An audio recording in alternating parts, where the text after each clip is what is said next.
جو علماء کرام یہاں موجود ہیں، ہمارے جس کی سرپرستی میں آج کا ایک پروگرام رکھا گیا ہے، حضرت مولانا مفتی شیخ عبدالغفار صاحب مظفر القاسمی اور بانی و قاضی مدرسہ عربیہ جامعۃ الصالحات بنات اور صدر مجلس العلماء والحفاظ نائب صدر جمعیت العلماء ضلع بیدر کی سرپرستی اور جس کی صدارت بھی آج زیر صدارت مقرر شیریں بیاں ہم سب کے مربی و مشفق رہبر و رہنما سرپرست اعلیٰ حضرت مولانا علامہ سید بشیر احمد اشرف حساوی دامت برکاتہم العالیہ بانی و محتمم مدرسہ عربیہ مصباح العلوم رائل کالونی بابا نگر حیدرآباد صدر مجلس تحفظ سنت آندھرا و تلنگانہ حضرت تشریف فرما ہے۔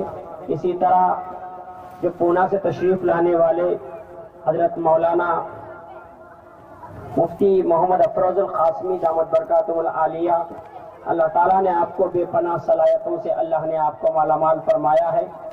آپ شہر بیدر ہی میں تھے لیکن الحمدللہ اللہ نے آپ سے بہت بڑا کام لے رہے ہیں پونا کے علاقے میں، جہاں آپ ایک بانی جامعہ عبداللہ بن مسعود رضی اللہ تعالیٰ عنہ کے نام سے آپ پونا شہر کے اندر یہ ادارہ چلا رہے ہیں، اور ماشاءاللہ یوٹیوب پہ بھی ماشاءاللہ آپ کے درس حدیث اور اسی طرح اور اسی درس قرآن آپ کے مختلف بیانات کا سلسلہ جاری و ساری ہے۔ اللہ تعالیٰ نے آپ کو بہت صلاحیتوں سے اللہ نے مالا مال کیا ہے۔ آپ کو لقب بھی ماشاءاللہ ہمارے مفتی صاحب وہاں کے احباب نے فقیہ المسلک محدث جلیل، اللہ تعالیٰ نے آپ کو باکمال صلاحیتوں سے اللہ نے آپ کو نوازا ہے۔ حضرت مولانا مفتی محمد افروز القاسمی و نعمانی مدظ اللہ العالی دامت برکاتہم العالیہ، آپ نے اپنی گوناگون مصروفیات کے باوجود ایک ہفتہ پہلے ہی بیدر کچھ پروگرام میں تشریف لائے تھے، پھر فوراً آپ کو دعوت دی گئی تو فوراً آپ نے دعوت کو قبول فرماتے ہوئے آپ نے پھر شہر بیدر تشریف لائے۔ یہ املا پور والوں کے لیے اور یہاں کے تمام احباب کے لیے بڑی سعادت مندی اور خوشی کا موقع ہے کہ ایسے علماء کرام کی یہاں آمد ہوئی ہے جہاں سے اللہ والوں کا گزر ہوتا ہے، اللہ کے نیک بندے گزر جاتے ہیں تو اللہ پورے علاقے والوں کے مغفرت کے فیصلے فرماتے ہیں۔ آج تو ایسی عظیم الشان جلسے میں ہم تمام شریک ہوئے ہیں جہاں ختم بخاری شریف اور اسی طرح تکمیل حفظ القرآن کی سعادت حاصل کرنے والے وہ خوش نصیب طالبات، وہ خوش نصیب والدین، وہ خوش نصیب اہل خاندان ہیں جن کے سینوں میں اللہ تعالیٰ نے اور مقدس کلام کو اللہ تبارک و تعالیٰ نے محفوظ کر دیا ہے۔ اللہ جس سینوں کو انتخاب کرتے ہیں، چنتے ہیں، منتخب کرتے ہیں، انہی سینوں میں اللہ قرآن کو اللہ تعالیٰ محفوظ کرتے ہیں۔ بڑی سعادت کی بات ہے، تو اس لیے میں تمام احباب سے گزارش کرتا ہوں کہ انشاءاللہ اب درس بخاری شریف کا آخری سبق ہوگا۔ میں حضرت مولانا مفتی محمد افروز القاسمی نعمانی دامت برکاتہم العالیہ سے گزارش کرتا ہوں کہ آپ اپنے درس بخاری کا آغاز کریں۔ طالبات سے گزارش ہے کہ آپ بخاری شریف کو کھولتے ہوئے حضرت کا درس کو سماعت فرمائیں۔ میں نے اور مفتی عبدالغفار صاحب نے اور املا پور کے صدر جناب عبدالرشید صاحب نے 15 سال پہلے جس مدرسے کا خواب ہم نے دیکھا تھا، جس کی بنیاد کے لیے ہم کوشاں تھے، اور صدر صاحب نے گاؤں سے باہر اپنی ایک زمین 1 ایکڑ مجھے بتائی بھی تھی، یاد ہے صدر صاحب؟ چونکہ میں شہر بیدر سے منتقل ہو کر پونا چلا گیا، لیکن اس خواب کو شرمندہ تعبیر میرے دوست مفتی عبدالغفار صاحب نے کیا ہے، جس کے نتیجے میں آج 5 بچیوں نے بخاری شریف کو مکمل کیا ہے اور کچھ بچیوں نے حفظ بھی کیا ہے۔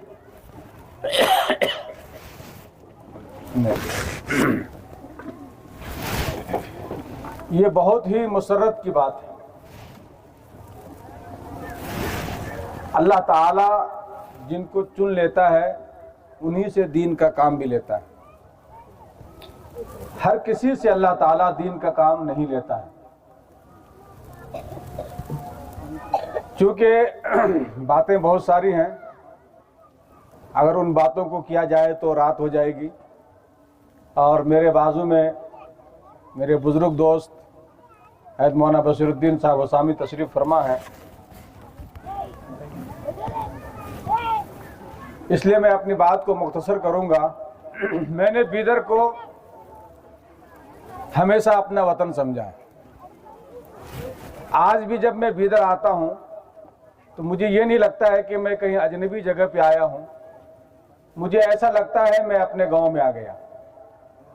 اور بیدر والے ایسی محبت سے نوازتے ہیں کہ وہ تمام تر دوریاں ختم ہو جاتی ہے۔ ان محبتوں کو دیکھتے ہوئے بیدر والوں نے جب بھی مجھے آواز دیا، میں نے ان کی آواز پر لبیک کہا ہے۔ آج مجھے بہت خوشی ہو رہی ہے کہ اصح الکتب بعد کتاب اللہ، قرآن مجید کے بعد سب سے صحیح ترین کتاب کا لقب ابن صلاح نے جس کو کہا ہے، اور ابن صلاح کے اس قول پر تقریباً علماء متفق ہیں کہ اصح الکتب بعد کتاب اللہ، قرآن مجید کے بعد سب سے صحیح ترین کتاب وہ بخاری شریف ہے۔ اتنی بڑی کتاب پڑھنے والی بچیاں عملہ پور کی سرزمین پر پیدا ہو گئیں، اور یہاں کی بچیوں نے اس کتاب کو سمجھا، سنا، پڑھا۔ اب اس کو دنیا میں لے کر پھیلنے کی جد و جہد کریں گی اور اس کے لیے صحیح بلیغ کریں گی۔ یہ ہمارے لیے بہت بڑی بات ہے۔ تو جو آخری حدیث ہے، میں بلا تمہید کہ صرف حدیث پڑھ دیتا ہوں۔ باب قول اللہ ونضع الموازین القسط لیوم القیامہ۔ امام بخاری رحمۃ اللہ علیہ نے اپنی کتاب کو شروع کیا ہے کتاب الایمان سے، اور ختم کیا ہے کتاب التوحید پر۔ اور کتاب التوحید کا ایک اور نام ہے باب الرد جہمیہ۔ جہمیہ پر رد بھی انہوں نے کیا ہے۔ اب یہاں پر مسئلہ یہ ہے کہ امام بخاری رحمۃ اللہ علیہ نے پہلے جو کتاب الایمان قائم کیا، کتاب الایمان میں امام بخاری نے ان باتوں کو بیان فرمایا ہے جن کو ماننا چاہیے، جن کو تسلیم کرنا چاہیے، جن کو ماننے کے بعد انسان مکمل مومن، مکمل مسلمان ہو جاتا ہے۔ ان چیزوں کو امام بخاری رحمۃ اللہ علیہ نے کتاب الایمان میں جلد اول میں بخاری کے شروع میں بیان فرما دیا۔ یہ امام بخاری رحمۃ اللہ علیہ نے کتاب الایمان میں ماننے والے چیزوں کو بیان فرمایا۔ اس کے بعد جب کتاب ختم ہونے لگی تو اس کتاب کو آپ نے اس کتاب میں ایک رد کیا ہے کہ ان باتوں کو جاننا ضروری ہے جن باتوں کی وجہ سے انسان کا ایمان خراب ہوتا ہے، جن باتوں کی وجہ سے انسان شکوک و شبہات میں پڑ جاتا ہے۔ اس زمانے میں ایک فرقہ تھا معتزلہ کا۔ معتزلہ ایک ظاہری فرقہ ہے۔ ان کا خیال یہ ہے کہ دین کی وہ باتیں جو ہمارے عقل میں آ جائے اس کو مان لینا چاہیے، اور جو باتیں ہمارے عقل میں نہ آئے اس کو چھوڑ دینا چاہیے۔ وہ ہر چیز کو اپنے عقل کی کسوٹی پر پرکھنے کی کوشش کرتے ہیں۔ تو اس زمانے میں فرقہ معتزلہ ہی کے ایک شاخ ہے جہمیہ۔ اس زمانے میں جہمیہ بھی تھا، قدریہ بھی تھا، جبریہ بھی تھا، متعدد فرقے تھے۔ اور بچیاں سمجھتی ہیں اس بات کو۔ آپ نے عقائد نصفیہ کے اندر اس بحث کو بہت تفصیل کے ساتھ پڑھا ہوگا کہ علم کلام کے 8 وجوہات ہیں، اور وہ 8 وجوہات کیا ہیں آپ نے اپنے اساتذہ سے بہت ہی تفصیل کے ساتھ اس کو پڑھا ہوگا کہ علم کلام کو علم کلام کیوں کہا جاتا ہے۔ علم کلام کو علم کلام اس لیے کہا جاتا ہے کہ اس لیے اس میں اللہ تعالیٰ کے کلام کے تعلق سے جو باریکیاں ہیں، جو شکوک و شبہات ہیں، اس پر کلام ہوتا ہے، اسی لیے اس کو علم کلام کہا جاتا ہے۔ تو امام بخاری رحمۃ اللہ علیہ نے فرمایا وَنَضَعُ الْمَوَازِينَ الْقِسْطَ لِيَوْمِ الْقِيَامَةِ کہ اللہ تعالیٰ میدان محشر میں ایک ترازو قائم کریں گے، انصاف کی ترازو، اور انسان کے اعمال کو وزن کیا جائے گا، تولا جائے گا۔ تو جمہور علماء کا خیال یہ ہے، جمہور علماء کا مسلک یہ ہے، انسان جو بھی نیک عمل کرتا ہے یا برا عمل کرتا ہے، ان کے نیکی کو بھی تولا جائے گا اور ان کے بدی کو بھی تولا جائے گا۔ اہل سنت والجماعت کا عقیدہ یہی ہے۔ لیکن اہل ظواہر، معتزلہ، خوارج، جہمیہ وغیرہ کا خیال یہ ہے کہ اللہ تعالیٰ جو ہے ایسا کوئی کام نہیں کریں گے جس سے انسان کے عمل کو تولا جائے۔ انسان کے عمل کو تولا کیسے جا سکتا ہے؟ چونکہ وہ زمانہ ترقی کا نہیں تھا، تو انہوں نے اپنے عقل کو دوڑایا اور عقل کو دوڑا کر یوں کہا کہ انسان کے الفاظ کو تولا کیسے جا سکتا ہے، انسان کی نماز کو تولا کیسے جا سکتا ہے۔ انسان بات کرتا ہے، وہ ہواؤں میں اڑ جاتی ہے باتیں۔ انسان نماز پڑھتا ہے، یا تو اللہ دیکھتا ہے یا بندہ کرتا ہے، اس کو تولا کیسے جائے گا؟ ان کے کسوٹی پر جب بات مکمل نہیں ہوئی، انہوں نے کہا کہ جہاں اللہ نے کہا ہے کہ میزان عدل قائم کیا جائے گا، اس کا معنی یہ ہے کہ اللہ تعالیٰ قیامت کے دن انصاف کریں گے۔ انہوں نے ترازو کا تولنے کا ترجمہ عدل سے کیا کہ انصاف کریں گے، لیکن چونکہ زمانہ ترقی کا گیا، اب ان باتوں کو وہ بھی تسلیم کریں گے، اور ان کو تسلیم کرنا ہی پڑے گا کہ انسان جو عمل کرتا ہے اس کو وزن کیا جا سکتا ہے۔ آج انٹرنیٹ کا زمانہ ہے، آج ایم بی اور جی بی کا زمانہ ہے۔ آپ کتنی دیر بات کیے، کتنے ایم بی بات کیے، کتنے جی بی آپ کی بات ہو گئی، اور کتنے گھنٹے آپ نے گفتگو کیا، آپ کے گفتگو کو ناپا جاتا ہے۔ آپ کے موبائل میں جتنے پیسے ہوں گے اتنے ہی دیر آپ کا انٹرنیٹ چلے گا۔ آپ کے وائی فائی کے اندر جس قسم کا ریچارج ہوگا، سلو ہوگا، میڈیم ہوگا، ہائی فائی ہوگا، جس قسم کا ریچارج ہوگا، آپ کا وائی فائی اسی حساب سے کام کرے گا اور آپ کے کلام کو اسی حساب سے تولے گا۔ تو آج کے زمانے نے یہ ثابت کر دیا کہ اللہ تعالیٰ کے پاس ایک ترازو قائم کیا جائے گا، اور اس ترازو میں انسان کے عمل کو ناپا جائے گا۔ جب انسان میدان محشر میں آئے گا، میدان محشر جب قائم ہوگا، تو حدیث میں آتا ہے 7 قسم کے لوگ ایسے ہیں جن سے حساب و کتاب نہیں لیا جائے گا۔ حساب و کتاب سے مبرہ اور منزہ ہوں گے وہ لوگ۔ اس میں سے ایک ہے عادل بادشاہ، انصاف پرور بادشاہ، جو بادشاہ اپنے رعایا کے ساتھ انصاف کا معاملہ کرتا ہے، جو بادشاہ، جو حکومت انصاف کا برتاؤ کرتی ہے، اس بادشاہ سے اللہ تعالی میدان محشر میں حساب و کتاب سے پہلے اپنا سایہ عطا فرمائیں گے، جس دن انسان سائے کے لیے تڑپ جائے گا۔ اور ایک شخص وہ ہوگا، وہ نوجوان جو رات کی تاریکی میں اٹھ کر اللہ کے سامنے رو رہا ہوگا۔ مجمع میں رونا بہت آسان ہے، کبھی کبھی انسان ریاکاری کے لیے بھی روتا ہے، اپنے مقصد کی براری کے لیے بھی انسان روتا ہے، کبھی کبھی انسان کو کسی کو دیکھ کر بھی رونا آ جاتا ہے، لیکن جب انسان تنہائی میں روتا ہے تو وہ حقیقت میں اس کا رونا آتا ہے۔ اللہ کے نبی صلی اللہ علیہ وسلم نے فرمایا 2 قطروں پر جہنم کی آگ حرام ہے۔ ایک وہ قطرہ جو رات کی تاریکی میں ندامت کے ساتھ اللہ کے سامنے جب انسان روتا ہے تو اس کے آنسو زمین پر گرنے سے پہلے اللہ تعالیٰ اس کے گناہوں کو معاف کر دیتا ہے۔ دوسرا وہ شخص جس کو اللہ تعالیٰ نے جوانی کی ترنگ دی ہے، جس کو اللہ تعالیٰ نے جوانی کی امنگ دی ہے، دین کا جذبہ دیا ہے، دین کی سربلندی کرنے کے لیے وہ تن من دھن سے جد و جہد کر رہا ہے، اور اللہ تعالیٰ نے اس کو میدان جہاد میں جانے کا موقع دیا، اور وہ نوجوان میدان جہاد میں جاتا ہے، اللہ کے نام کی سربلندی کے لیے اپنے آپ کو پیش کرتا ہے۔ جب وہ نوجوان اللہ کے راستے میں شہید ہوتا ہے، اللہ کے نبی فرماتے ہیں اس شہید کے جسم سے جو خون کا قطرہ ہے وہ زمین پر گرنے سے پہلے اللہ اس نوجوان کی مغفرت فرما دیتا ہے۔ 2 قطروں پہ اللہ نے جہنم کی آگ کو حرام قرار دیا ہے، اور فرمایا ایک شخص وہ ہے جس کا دل مسجد میں اٹکا ہوا رہتا ہے۔ آج کل لوگ امام کو اور مؤذن کو بیوقوف تصور کرتے ہیں، ان کو کیا آتا ہے، یہ 15,000 میں مسجد کا امام ہے، یہ 10,000 میں مسجد کا مؤذن ہے۔ یاد رکھیے محدثین نے اپنی کتابوں میں لکھا ہے کہ جو آدمی ایک نماز سے دوسری نماز کے انتظار میں رہتا ہے، گویا وہ آدمی ایسا ہے جو 24 گھنٹے مسجد میں رہنے والا ہے۔ یہ شخص بھی اللہ تعالیٰ کے عرش کے سائے میں اس دن ہوگا جس دن اللہ تعالیٰ عدل کا ترازو قائم فرمائے گا۔ اور ایک شخص وہ بھی ہوگا، عادل میں صرف وہ نہیں آتا جو بادشاہ ہو، مسجد کا صدر ہے تو مسجد کے صدر کی ذمہ داری ہے اپنے امام کے ساتھ انصاف کا برتاؤ کرے، مؤذن کے ساتھ انصاف کا برتاؤ کرے،